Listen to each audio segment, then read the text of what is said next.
Bantam Doubleday Dell Audio Publishing presents The Ranch by Danielle Steel. In any other supermarket, the woman walking down the aisle pushing a cart between canned goods and gourmet spices would have looked strangely out of place. She had impeccably groomed shoulder-length brown hair, beautiful skin, huge brown eyes, a trim figure, perfectly done nails, and she was wearing a navy linen suit that looked as though she had bought it in Paris. She wore high-heel navy blue shoes, a navy Chanel bag, and everything about her was perfection. She could have easily pretended she'd never seen a supermarket before, but she looked surprisingly at home here. In fact, she often stopped at Gristides at Madison and 77th on the way home. Most of the shopping was done by their housekeeper, but in a funny, old-fashioned way, Mary Stuart Walker liked doing the shopping herself. She liked cooking for Bill at night when he came home, and they had never had a cook, even when the children were younger. Despite the impeccable way she looked, she liked taking care of her family and attending to every minute detail of her household. Their apartment was at 78th and 5th, with a splendid view of Central Park. They had lived there for 15 of the nearly 22 years of their marriage. Mary Stuart kept an impressive home. The children teased her sometimes about how perfect everything always was, how everything had to look and be just right, and it was easy to believe that about her. Just looking at her, it was easy to see that she was somewhat compulsive about it. Even at 6 o'clock on a hot June evening in New York, after 6 hours of meetings, Mary Stuart had just put on fresh lipstick, and she didn't have a hair out of place. She looked just as perfectly put together as she had when she left home at 10 o'clock that morning.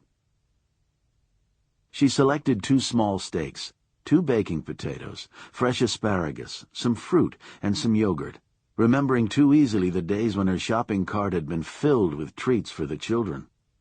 She always pretended to disapprove, but couldn't resist buying the things they saw on TV and said they wanted. It was a small thing in life, spoiling them a little bit, indulging them. Bubblegum-flavored cereal was so important to them. She never could see the point of forcing them to eat a healthy one they'd hate and refusing to buy the one they really wanted. Like most people in their world in New York, she and Bill expected a great deal from their children. A high standard for everything. Near-perfect grades, impressive athletic ability, complete integrity, high morals. And as it turned out, Elisa and Todd were good-looking, bright and shining in every way, outstanding in and out of school, and basically very decent people. Bill had teased them ever since they were young, and told them that he expected them to be the perfect kids. He and their mother were counting on it, in fact. By the time they were 10 and 12, Elisa and Todd groaned whenever they heard the words. But there was more than a little truth to the speech, and they knew it. What their father really meant was that they had to do their absolute best in and out of school, perform at the top of their ability. And even if they didn't always succeed, they had to try hard. It was a lot to expect of anyone, but Bill Walker had always set high standards, and they met them. As rigid as their mother seemed to be sometimes, it was their father who was the real perfectionist, who expected it all from them, and from their mother. It was Bill who really put the pressure on all of them, not just his children, but his wife as well. Mary Stuart had been the perfect wife to him for nearly 22 years, providing him with the perfect home, the perfect children, looking beautiful, doing what was expected of her, entertaining for him and keeping a home that not only landed them on the pages of Architectural Digest, but was a happy place to come home to. There was nothing showy or ostentatious about their way of life. It was all beautifully done, meticulously handled. And Mary Stuart made it all look effortless, although most people realized it couldn't be as easy as she made it seem. But that was her gift to him, making it all seem easy. For years she had organized charity events which raised hundreds of thousands of dollars for important charities, sat on museum boards, and worked ceaselessly assisting the cause of injured, diseased, or seriously underprivileged children. And now, at 44, with the children more or less grown, For the past 3 years, she'd been doing volunteer work with physically and emotionally handicapped children in a hospital in Harlem. She kept extraordinarily busy, particularly now with no children to come home to, and Bill constantly working late at the office. He was one of the senior partners in a law firm on Wall Street. He handled all of their most important cases relating to Germany and England, and the things Mary Stuart did socially had always done a great deal to enhance his reputation. She entertained beautifully for him, and always had, although this year had been very quiet. He had spent much of the year traveling abroad, particularly for the past several months, preparing a massive trial in London. Elisa was spending her junior year at the Sorbonne, so Mary Stuart had more time to herself this year. It had given her a chance to catch up on a lot of things. She took on some additional charity work, did a lot of reading, and volunteered at the hospital on weekends. Or sometimes, on Sundays, she just indulged herself and stayed in bed with a book or devoured all of the New York Times. She had a full and busy life, and to look at her, no one would ever have suspected there was anything lacking.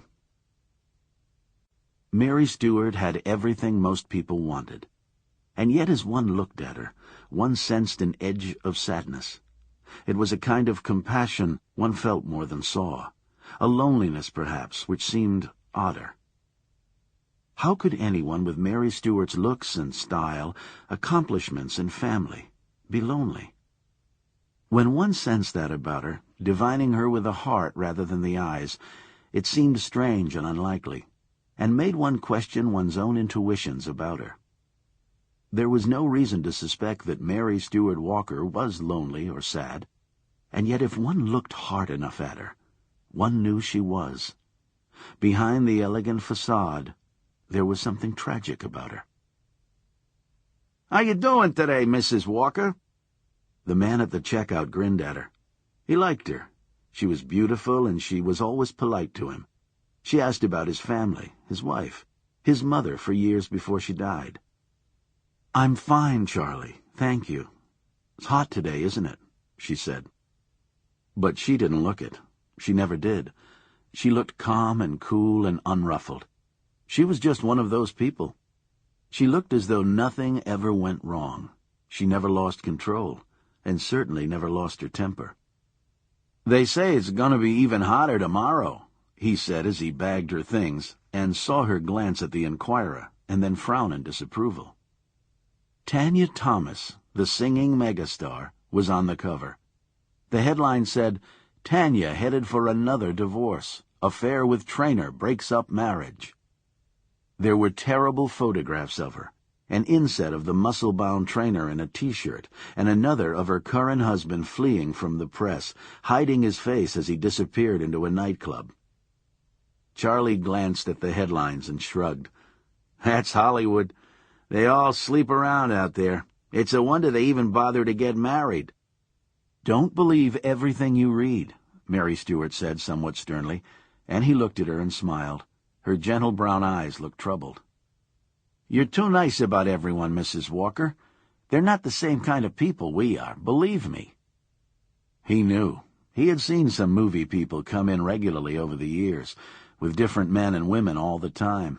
They were a pretty jazzy crowd. They were a totally different kind of human being from Mary Stuart Walker. He was sure she didn't even understand what he was saying.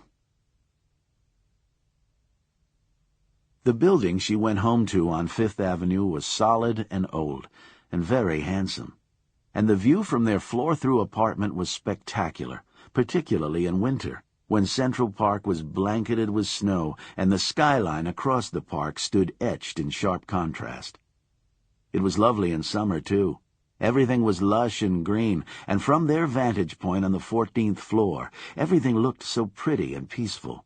You could hear no noise from below, see none of the dirt, sense none of the danger.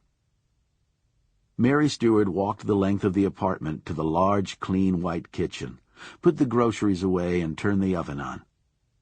Then she left the kitchen and walked to the small den where she often did her paperwork. They kept the answering machine there, and she flipped it on and heard Elisa's voice instantly. It made her smile just to hear her. "Hi, Mom. Sorry I missed you. Sample complete. Ready to continue?